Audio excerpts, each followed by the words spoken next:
Hello दोस्तों, नमस्कार। Current affairs में आप सभी का हार्दिक स्वागत है। हम स्टार्ट करते हैं प्रश्न से करंट अफेयर्स के। सभी लोग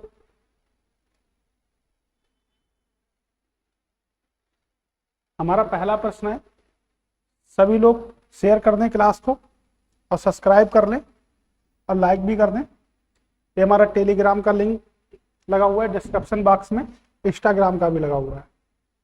पहला प्रश्न है हमारा कि पोलावरम सिंचाई परियोजना किस नदी पर बनाई जा रही है। ऑप्शन है आपका यमुना नदी, दूसरा ऑप्शन है आपका गोदावरी नदी, तीसरा ऑप्शन है आपका नर्मदा नदी और चौथा ऑप्शन है हमारा कृष्णा नदी। अगर हम बात करेंगे यमुना नदी की, तो यमुना आपकी सतत वाहिनी नदी है। यमुना को सतत वाहिनी नदी कहते हैं और यमुना जो निकलती है वो आपका उद्गम जो यमुना का है आपका वो यमुनोत्री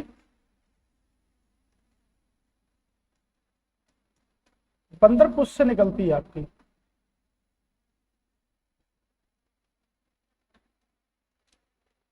अगर हम बात करेंगे गोदावरी, तो उससे पहले हम बात कर लेते हैं नर्मदा। नर्मदा की लंबाई है आपकी वो आपकी है 1312 किलोमीटर।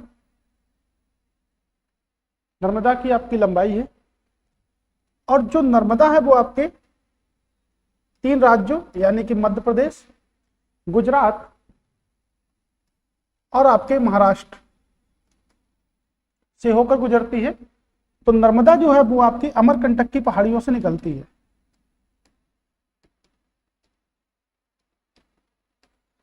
अमरकंटक की पहाड़ियों से निकलती है।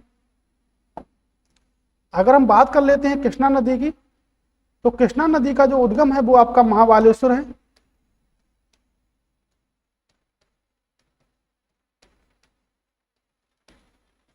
कृष्णा नदी का जो उद्गम स्थान है वो है आपके महाबालेश्वर, यानी कि महाबालेश्वर से निकलती है आपकी नदी, जो आपके महाराष्ट्र,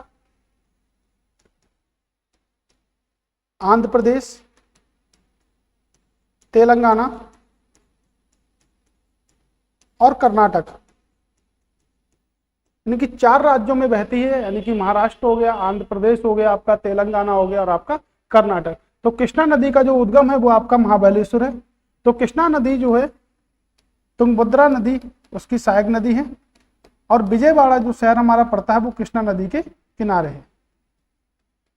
नर्मदा की जो लेंथ है हमारी 1312 किलोमीटर है। तो इसके सही आंसर की अगर हम बात कर लेते हैं तो इसका सही आंसर जो होगा वो आपका होगा गोदावरी। बात कर लेते हैं गोदावरी की, तो गोदावरी जो नदी है वो आपके महाराष्ट्र में नासिक जिले से निकलती है, यानी कि गोदावरी का जो उद्गम है वो महाराष्ट्र के नासिक जिले से है। तो नासिक जिले से आपकी गोदावरी निकलती है। गोदावरी की जो लंबाई है वो 1465 किलोमीटर है, यानी कि दक्षिण भारत की यह प्रादीपीय भारत की सबसे बड़ी नदी है। प्रादीपीय भारत की सबसे बड़ी नदी है आपकी गोदावरी नदी। अगर हम इसको हम वृद्ध गंगा या दक्षिण गंगा भी कहते हैं, यानी हम इसको वृद्ध गंगा भी कहते हैं और हम इसको दक्षिण गंगा के नाम से भी जानते हैं।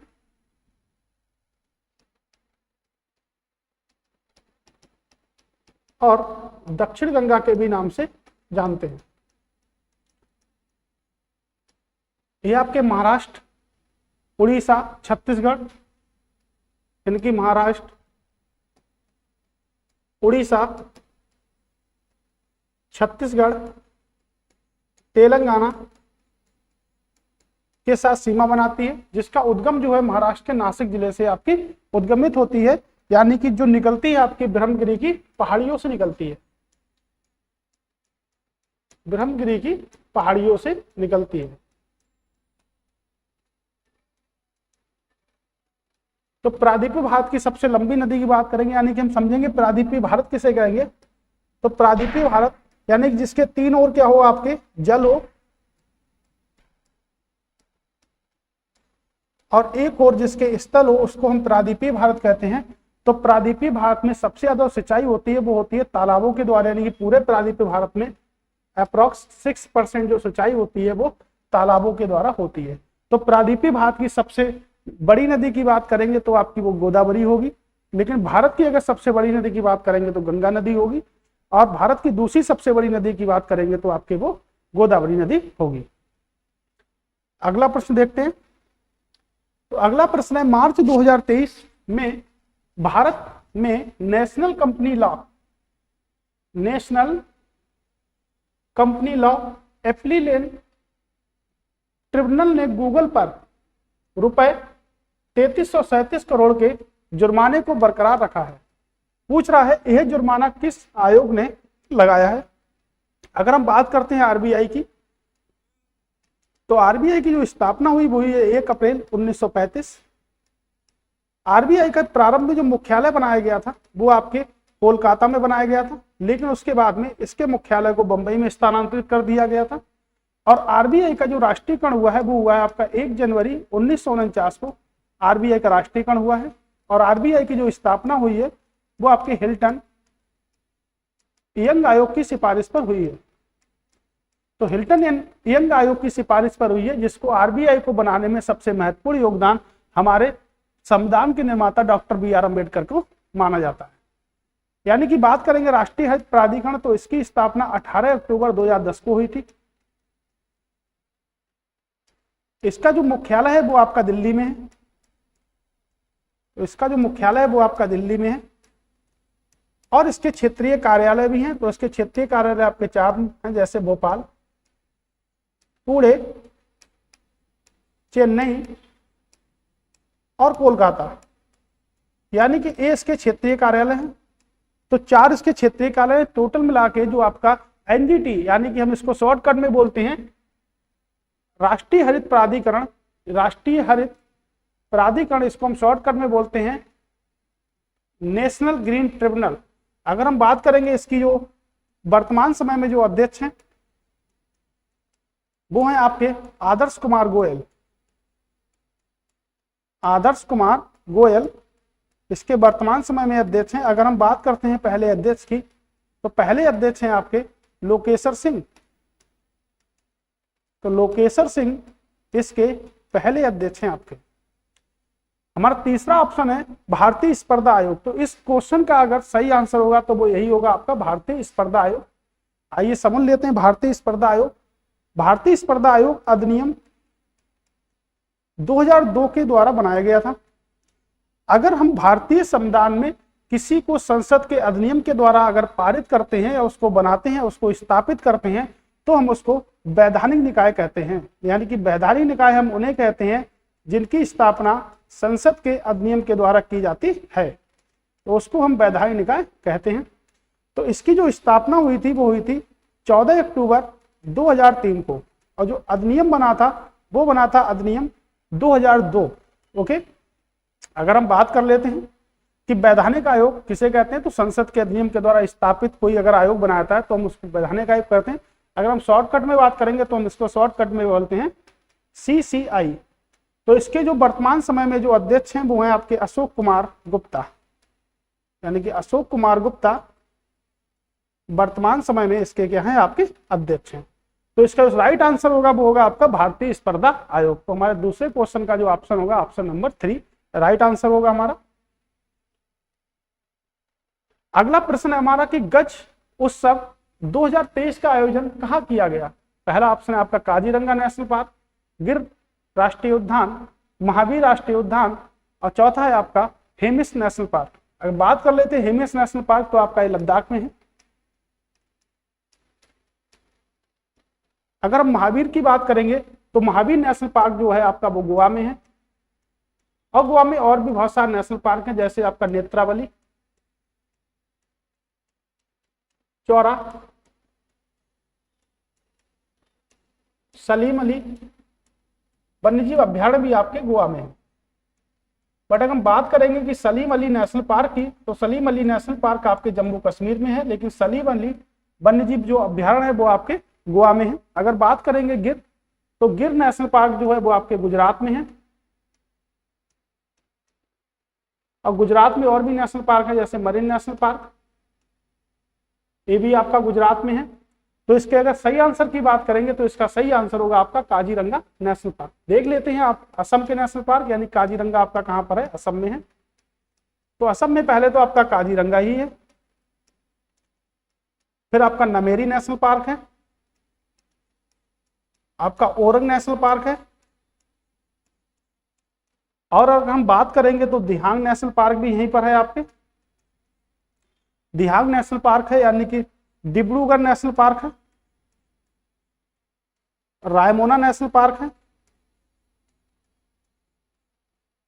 तो इतने जो सभी नेशनल पार्क हैं आपके, वो आपके असम राज्य में स्थित हैं।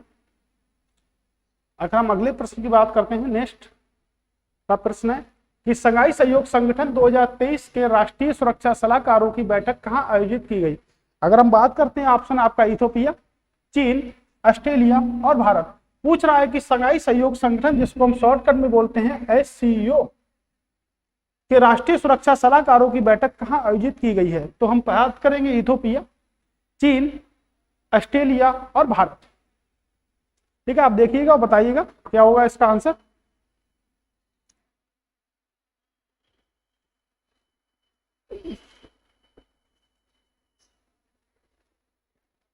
अगर हम बात करेंगे सही आंसर की तो आप तब तक बताइएगा। इथियोपिया की अगर हम बात करेंगे तो इथियोपिया की कैपिटल है आपकी अदिस अबाबा, अब मुद्रा है आपकी बिर। अगर हम बात करेंगे चीन, तो चीन की जो कैपिटल है वो आपकी बीजिंग, अब मुद्रा है आपकी युआन। युआन यहां पे मुद्रा है, एक मुद्रा और चलती है रिन मिन भी, तो ये मुद्रा भी है आपकी रिन मिन भी। अगर हम बात करेंगे ऑस्ट्रेलिया की, तो ऑस्ट्रेलिया की जो कैपिटल है वो आपकी कैनबरा है। अब मुद्रा की अगर हम बात करेंगे तो मुद्रा है आपकी डॉलर। भारत की बात करेंगे तो भारत की राजधानी जो है वो आपकी नई दिल्ली है। अगर मुद्रा की अगर हम बात करेंगे तो भारत में क्या चलता है, आपका रुपया चलता है। हमारा प्रश्न है कि शंघाई सहयोग संगठन 2023 के राष्ट्रीय सुरक्षा सलाहकारों की बैठक का आयोजन कहां किया गया। अगर हम आंसर की बात करेंगे तो हमारा सही आंसर होगा आपका भारत, यानी कि भारत में 2023 की आयोजित की गई है सलाहकारों की बैठक। अब बात कर लेते हैं SCO की, यानी कि शंघाई सहयोग संगठन की स्थापना हुई थी आपकी 15 जून 2001 को। हेड ऑफिस आपका बीजिंग में है, बीजिंग चाइना में इसका हेड ऑफिस है आपका। अभी मैंने पढ़ा कि चाइना की जो कैपिटल है वो आपकी बीजिंग है, लेकिन मुद्रा आपकी दो चलती है, युआन और रेनमिनबी, दो मुद्रा चलती है वहां पे। अगर हम बात करेंगे तो इसके मेंबर कंट्री आपके 8 हो गए, जैसे आपका चीन इसका मेंबर है, रसिया आपका मेंबर है, कजाकिस्तान भी इसका मेंबर है, उसके बाद में किर्गिस्तान भी इसका मेंबर है और तजाकिस्तान भी मेंबर है। यानी कि 5 जो इसके थे वो संस्थापक सदस्य थे। 2007 में भारत और पाकिस्तान को शामिल किया गया, भारत और पाकिस्तान को शामिल किया गया। 2023 में ईरान को शामिल किया गया है। तो अब कुल मिला के जो सदस्य देशों की संख्या हो गई है वो हो गई है हमारे 8, यानी कि अब जो SCO के सदस्य हैं वो आपके 8 सदस्य हैं। अगर हम बात करेंगे 2022 SCO शिखर सम्मेलन कहां हुआ, तो 2022 SCO शिखर सम्मेलन जो हुआ है वो आपके समरकंद में हुआ था, समरकंद यानी कि उज्बेकिस्तान में हुआ था, उज्बेकिस्तान में हुआ था। ठीक है, अगर हम बात करेंगे 2022, अगर हम बात करेंगे 2023 का कहां हुआ, तो आपके 2023 में वाराणसी यानी कि भारत में आयोजित किया गया। और इसका भी अगर हम राइट आंसर की बात करेंगे तो राष्ट्रीय सलाहकारों की बैठक जो है वो आपके कौन करेगा, वो आपका भारत करेगा। अगला प्रश्न है हमारा कि चर्चा में रही ज्ञान की मूर्ति को कहां स्थापित किया गया।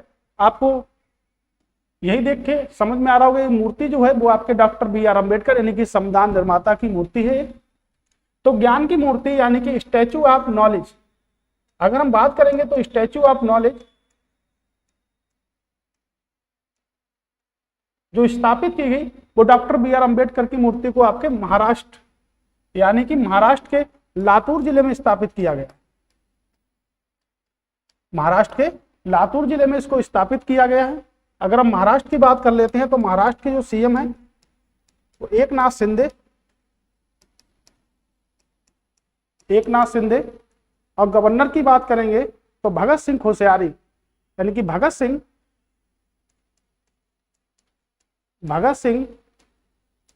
कोश्यारी ये गवर्नर है वहां पे। अगर हम डीएलआर की बात करेंगे यानी जिलों की संख्या कितनी है, लोकसभा की सीटें कितनी है और राज्यसभा की सीटें कितनी है, तो जिलों की संख्या आपके 36, लोकसभा की सीटें हैं आपकी 18 और राज्यसभा की सीटें हैं आपकी 19। अगर हम बात करेंगे कि विधानसभा की सीटों की संख्या कितनी है और विधान परिषद सीटों की संख्या कितनी है, तो विधान परिषद की अगर हम बात करेंगे तो भारत के 6 राज्यों में विधान परिषद है, जिसमें एक महाराष्ट्र भी शामिल है, आपके उत्तर प्रदेश में भी विधानसभा शामिल है। तो विधानसभा सीटों की संख्या की अगर बात करेंगे तो आपके वो 288 यानी कि विधानसभा की सीटें होंगी 288। अगर हम बात कर लेते हैं उत्तर प्रदेश की, तो उत्तर प्रदेश का जो डीएलआर है वो आपका है 75, 80 और 31। लेकिन विधानसभा की बात करेंगे तो विधानसभा की सीटें हैं आपकी 403 और विधान परिषद की अगर हम बात करेंगे तो विधान परिषद की जो सीटों की संख्या है वो आपके हैं 100, लेकिन 100 सीटें हमारी विधान परिषद की हैं। गुजरात की अगर हम बात करेंगे, हरियाणा की बात करेंगे तो हरियाणा के जो सीएम हैं वो मनोहर लाल खट्टर हैं। और हरियाणा की अगर हम बात करेंगे डीएलआर नंबर तो 221005 आपका हरियाणा का डीएलआर नंबर है। ठीक है, तो ये जो स्टैच्यू ऑफ जो यूनिटी है यानी कि स्टैच्यू ऑफ जो नॉलेज है आपकी वो आपकी कहां पर है, वो आपकी महाराष्ट्र में है। तो स्टैच्यू ऑफ नॉलेज आपकी महाराष्ट्र में, जो किसकी मूर्ति है आपकी, डॉक्टर बी आर अम्बेडकर यानी संविधान निर्माता डॉक्टर बी आर अम्बेडकर की मूर्ति है। तीनों गोलमेज सम्मेलन में इन्होंने भाग लिया था, यानी कि तीनों गोलमेज सम्मेलन में भाग लेने वाले एकमात्र भारतीय थे जिनको कहते हैं डॉक्टर बी आर अम्बेडकर। द्वितीय गोलमेज सम्मेलन में कांग्रेस ने भी भाग लिया था, जिसमें कांग्रेस की तरफ से गांधी जी ने प्रतिनिधित्व किया था। तो गोलमेज सम्मेलन जो हमारे हुए थे 1930, 1931 और 1932, ये तीनों गोलमेज सम्मेलन हुए थे। ये सम्मेलन आपके लंदन में हुए थे, सेंट जेम्स पैलेस, तो सेंट जेम्स पैलेस में हुए थे आपके सम्मेलन। और जब तीनों सम्मेलन के समय ब्रिटिश प्रधानमंत्री रैमजे मैकडोनाल्ड थे, यानी कि तीनों गोलमेज सम्मेलन जब आयोजित हुए थे तो उस समय जो प्रधानमंत्री थे वो आपके रैमजे मैकडोनाल्ड थे। इन्होंने गांधी जी के साथ एक पूना पैक्ट भी किया था जो दलित वर्ग से संबंधित था। तो पूना पैक्ट जो था वो डॉक्टर बी आर अम्बेडकर और गांधी जी के मध्य हुआ था, जिसमें कराने के लिए समझौता किए थे मदन मोहन मालवीय।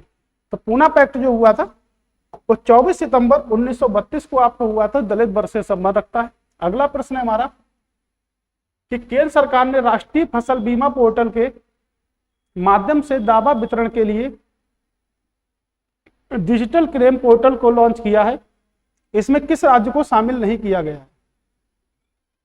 तो आपका पहला ऑप्शन है राजस्थान, दूसरा ऑप्शन है आपका हिमाचल प्रदेश, तीसरा है आपका हरियाणा और चौथा है आपका गुजरात।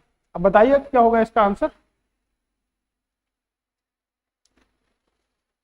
अगर हम बात करेंगे तो इसमें आपके टोटल मिला के तीनों राज्य शामिल हैं, यानी कि ये भी शामिल है, ये भी शामिल है, लेकिन गुजरात को इसमें शामिल नहीं किया गया है। तो गुजरात के बाद इसमें और भी राज्य हैं आपके, जैसे उत्तर प्रदेश हो गया, उत्तराखंड हो गया और आपके छत्तीसगढ़ भी शामिल है, यानी कि राजस्थान भी शामिल है आपका, एचपी यानी कि हिमाचल प्रदेश भी शामिल है आपका, और आपका हरियाणा भी शामिल है। हरियाणा की बात करेंगे तो हरियाणा में 2 नेशनल पार्क हैं आपके, कालेसर नेशनल पार्क और एक सुल्तानपुर। सुल्तानपुर पावर प्लांट भी बना है जो आपके गोरखपुर में है। ठीक है, तो गोरखपुर हरियाणा में आपका भी एक पावर प्लांट बना है जिसको नाम दिया गया है गोरखपुर पावर प्लांट। तो भारत में कुल मिला के 9 पावर प्लांट हैं आपके, यानी कैगा कर्नाटक में हो गया, काकरापार आपके गुजरात में हो गया, रावत भाटा राजस्थान में हो गया, कुंडलकुलम आपके तमिलनाडु, कलपक्कम भी आपका तमिलनाडु, तारापुर आपका महाराष्ट्र में हो गया। ऐसे कुल मिला के ये नमा बन गया है आपका गोरखपुर। ठीक है, अगर हम बात करेंगे उत्तराखंड की, तो उत्तराखंड में जो उत्तराखंड का जो DLR नंबर होगा वो होगा आपका 1305 और 03। हमारा उत्तराखंड का DLR नंबर है, तो इसका जो सही आंसर होगा वो गुजरात, यानी गुजरात को इसमें शामिल नहीं किया गया। तो इसमें कुल मिला के आपके टोटल मिला के आपके 6 राज्यों को शामिल किया गया है। तो डीजी क्लेम पोर्टल लॉन्च किया गया था, किसके द्वारा किया गया था? जो भी बिल बनाया गया है वो किसका है? आपका केंद्र सरकार का है, और राष्ट्रीय फसल बीमा के लिए लागू किया गया है। 2024 तक जो भी आपके डीजल इंजन है उनको सबको सौर पैनल में बदल दिया जाएगा, ये सरकार का टारगेट है 2024।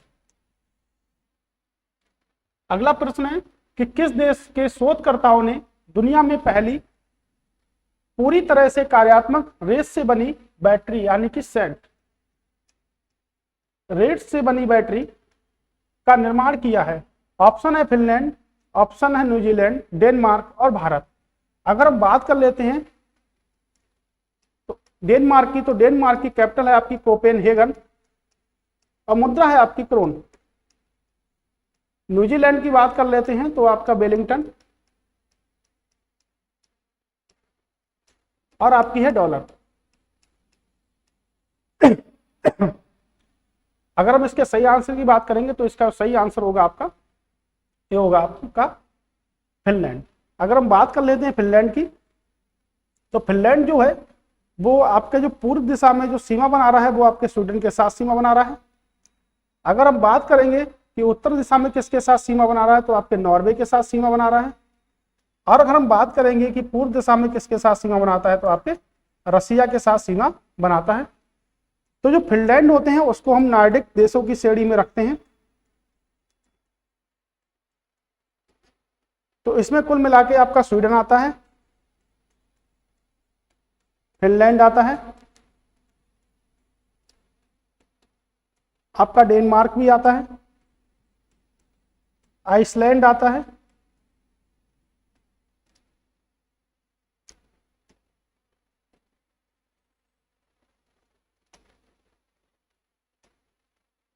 आपका आइसलैंड हो गया, यानी कि 1 2 3 4 ये आपके 4 देश इसके अंतर्गत आते हैं। और एक आपका आता है नॉर्वे। यानी कुल मिला के जो नॉर्डिक देशों की श्रेणी में आपके जो देश आते हैं उनकी संख्या है आपके 5, यानी कि स्वीडन हो गया, फिनलैंड हो गया, डेनमार्क हो गया, आइसलैंड हो गया आपका, और आपका हो गया नॉर्वे। और ऐसे ही आपके बाल्टिक देशों की श्रेणी में भी कुछ देश आते हैं। बाल्टिक देश तो रूस से अलग हुए थे, जिनको हम कहते हैं लातविया,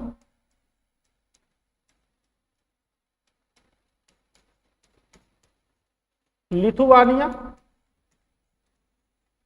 और एस्टोनिया। तो ये भी आपके बाल्टिक श्रेणी में आते हैं।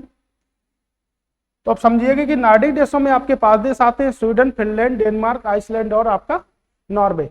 अगर हम बात करेंगे बाल्टिक देशों की श्रेणी में आपके कौन कौन से देश आते हैं, तो लातविया हो गया, आपका लिथुआनिया हो गया और आपका एस्टोनिया हो गया। ठीक है, अगर हम बात करेंगे भारत, तो भारत की राजधानी आपकी नई दिल्ली है। ओके, अगर हम बात करेंगे कि फिनलैंड की कैपिटल क्या है, तो हेलसिंकी। हेलसिंकी फिनलैंड की आपकी कैपिटल है। तो इसका जो सही आंसर होगा वो आपका होगा फिनलैंड।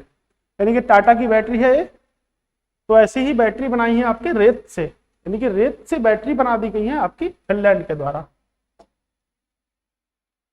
ठीक है, अगला प्रश्न है हमारा कि किसको सी क्लाइमेट चेंज अभियान में भारत के राजदूत के रूप में नियुक्त किया गया?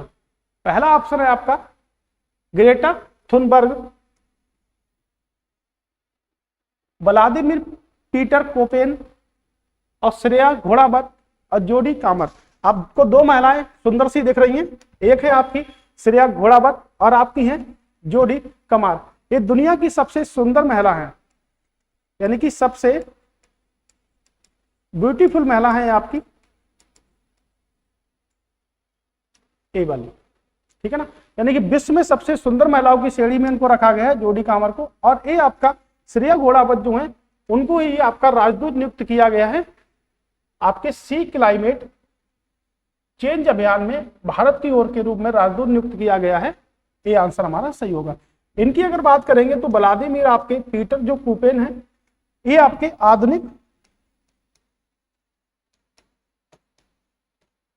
आधुनिक जलवायु का जनक कहा जाता है इनको।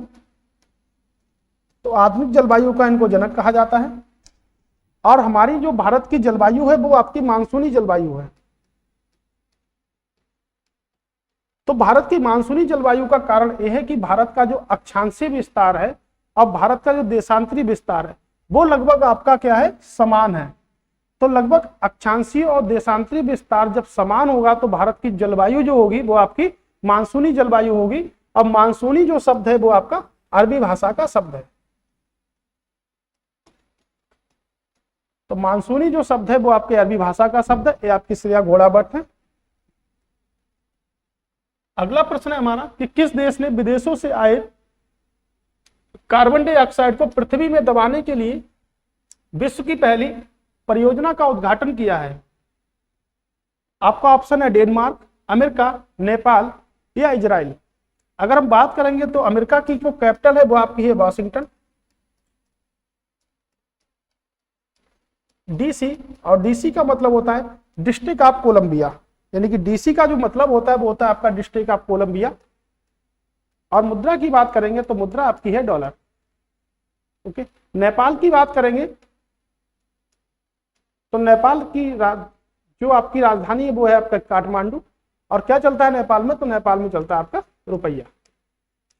इजराइल की बात करेंगे तो जेरूसलेम, या हम इसको यरूशलेम भी बोल सकते हैं, इसकी राजधानी है। और जो मुद्रा आपकी चलती है वो चलती है न्यू शेकेल, वो यहाँ पे आपकी मुद्रा चलती है। सभी लोग चैनल को सब्सक्राइब कर लें और ये हमारा टेलीग्राम का लिंक है, इससे आप टेलीग्राम से जुड़ सकते हैं। अभी मैंने आपको बताया कि मेरा जो सही आंसर होगा वो क्या होगा आपका डेनमार्क। तो डेनमार्क की कैपिटल अभी मैंने आपको बताई थी कोपेनहेगन। और बात करेंगे तो क्रोनी। जो आपका विश्व का सबसे बड़ा जो द्वीप है ग्रीनलैंड वो आपके डेनमार्क में ही स्थित है, यानी कि विश्व का सबसे बड़ा द्वीप ग्रीनलैंड जो है वो आपके डेनमार्क में ही स्थित है। डेनमार्क से ही आपकी सीमा बना रहा है। तो ग्रीनलैंड द्वीप जो है वो आपका डेनमार्क से। बात करते हैं कि CO2 की बात अगर हम यहां से करें तो CO2, अगर CO2 जो है ना उसको हम शुष्क बर्फ के नाम से भी जानते हैं। शुष्क बर्फ के नाम से भी जानते हैं, यानी कि इसमें ऑक्सीजन के 2 अणु होते हैं और कार्बन का 1 अणु होता है, जिससे हमारा बनता है कार्बन डाइऑक्साइड। अगर हम बात करेंगे कि कार्बन डाइऑक्साइड का वायुमंडल में क्या प्रतिशत है, तो सबसे पहले हम बात करते हैं एटमॉस्फेयर, यानी कि वायुमंडल। हम इसको वातावरण भी बोल सकते हैं। अगर हम देखते हैं कि सबसे ज्यादा किस गैस का प्रतिशत है, तो सबसे ज्यादा है आपकी नाइट्रोजन, जो आपकी 78% है। उसके बाद में आपकी ऑक्सीजन है जो आपकी 21% है अप्रॉक्स में। और उसके बाद में हमारी जो एकमात्र अक्रिय गैस जो वायुमंडल में पाई जाती है उसको हम कहते हैं ओजोन। तो एकमात्र अक्रिय गैस है हमारी जो ओजोन पाई जाती है। और अगर बात करेंगे कार्बन डाइऑक्साइड का प्रतिशत, तो आपका कार्बन डाइऑक्साइड का प्रतिशत आपका ये है, कहीं कहीं पे प्रतिशत को इस मात्रा में देखा गया, यानी कि 0.004, 0.003। तो कार्बन डाइऑक्साइड का प्रतिशत जो है आपका। तो कार्बन डाइऑक्साइड का प्रयोग हम खाद्य सामग्री में भी करते हैं। तो खाद्य सामग्री में ही प्रयोग करते हैं। और जो हमारे अग्निशमक जो यंत्र होते हैं उनमें जो गैस उपस्थित होती है उसको हम कहते हैं कार्बन डाइऑक्साइड। तो कार्बन डाइऑक्साइड को हम शुष्क बर्फ भी कहते हैं, जिसमें ऑक्सीजन के 2 अणु होते हैं और कार्बन का आपका 1 अणु होता है। इससे हमारा बनता है कार्बन डाइऑक्साइड। अगर हम और भी बात करें कि आर्गन हमारी क्या है, एक अक्रिय गैस है। तो आपको बता दें कि अक्रिय गैसों की जो संख्या है वो आपके 6 है। जैसे आपकी हीलियम हो गई, रेडॉन हो गई जो सबसे भारी गैस है हमारी, बात करेंगे जेनॉन, क्रिप्टॉन, नियोन, और एक गैस हमारी आर्गन। यानी कि अक्रिय गैसों की आवर्त सारणी में इलेक्ट्रॉन बंधुता जो होती है वो होती है आपकी 0। तो अक्रिय गैसों में सबसे भारी गैस अगर है तो हीलियम आपका रेडॉन, और सबसे हल्की अगर कोई गैस है तो वो आपकी हीलियम। यानी कि हीलियम को कहां भरते हैं, गुब्बारों में भरते हैं। जब पृथ्वी पर भूकंप आता है तो गैस निकलती है हमारी रेडॉन। यानी कि जब पृथ्वी पर भूकंप आता है तो पृथ्वी फटने से कौन सी गैस निकलती है, आपकी रेडॉन गैस निकलती है। और हीलियम जो भरी जाती है वो गुब्बारों भरी जाती है। अगर हम वायुयान के टायरों में बात करेंगे तो वायुयान के टायरों में अब जो है वो आपकी नाइट्रोजन गैस भरी जा रही है। तो वायुयान के टायरों में पहले हीलियम भरी जाती थी, अब हाल ही में कौन सी गैस भरी जाती है, आपकी नाइट्रोजन गैस भरी जा रही है। तो जो वायुयान होते हैं वो हमारे समताप मंडल में उड़ते हैं। यानी कि वायुमंडल की दूसरी परत जिसको हम कहते हैं समताप मंडल, स्ट्रेटोस्फीयर, और वायुमंडल की सबसे निचली परत को हम कहते हैं क्षोभ मंडल, जिसे हम कहते हैं ट्रोपोस्फीयर। ठीक है, तो हमने कार्बन डाइऑक्साइड के बारे में पढ़ा। अगला प्रश्न है हमारा कि मुख्यमंत्री एकल महिला स्वरोजगार योजना किस राज्य ने शुरू की है। पहला ऑप्शन है आपका पश्चिम बंगाल, दूसरा है आपका तमिलनाडु, तीसरा है आपका उत्तराखंड, और चौथा ऑप्शन है आपका गुजरात। अब बताइए क्या होगा इसका आंसर।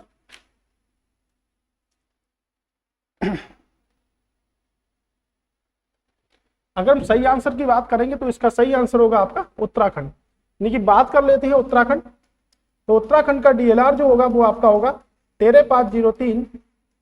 यानी कि उत्तर प्रदेश के 13 जिलों को काटकर उत्तराखंड को बनाया गया। ये उत्तराखंड के मुख्यमंत्री यानी कि पुष्कर सिंह धामी। अगर बात करेंगे गवर्नर की तो गुरमीत सिंह, ये गवर्नर है हमारे। अगर विधानसभा सीटों की बात करेंगे तो विधानसभा की सीटों की संख्या है हमारे 71, यानी कि 71 विधानसभा की सीटें हैं। अगर हम बात करते हैं जिम कॉर्बेट नेशनल पार्क है हमारा, Jim Corbett national park Uttarakhand में है। राजाजी नेशनल पार्क है, गोविंद सागर नेशनल पार्क है, और अगर हम बात करेंगे तो आपका यमुनोत्री नेशनल पार्क है, गंगोत्री नेशनल पार्क है, फूलों की घाटी नेशनल पार्क है। तो ये हमारा डिटेल जो है वो आपका उत्तराखंड का, यानी कि उत्तराखंड के जो मुख्यमंत्री हैं पुष्कर सिंह धामी हैं, और आपके जो गवर्नर है वो आपके गुरमीत सिंह हैं। अब विधानसभा सीटों की संख्या एक आपकी 71 है, और जो आपकी उत्तराखंड का डीएलआर नंबर है वो है आपका 13503। यानी कि उत्तराखंड जो राज्य बना था वो बना था आपका 9 नवंबर 2000 को बना था। यानी कि उत्तराखंड जब उत्तर प्रदेश से कटकर बना था 9 नवंबर 2000 को, तो इसका जो नाम था वो आपका था उत्तरांचल। लेकिन 2006 में नाम को चेंज करके उत्तराखंड कर दिया गया है। तो नाम को चेंज करके क्या कर दिया गया है, आपके उत्तराखंड कर दिया गया है। अगर हम पश्चिम बंगाल की बात करेंगे तो पश्चिम बंगाल की मुख्यमंत्री हैं आपकी ममता बनर्जी। अगर बात करेंगे तो एन गणेशन यहाँ के आपके राज्यपाल हैं। और डीएलआर नंबर की अगर बात करेंगे तो 234216 यहाँ का डीएलआर नंबर है। अगर हम विधानसभा सदस्यों की बात करेंगे तो आपके 294 यहाँ के विधानसभा के सदस्य हैं। ठीक है, तो आज के लिए बस इतना ही, बाकी मिलते हैं आपको कल। ठीक है, तब तक के लिए थैंक यू।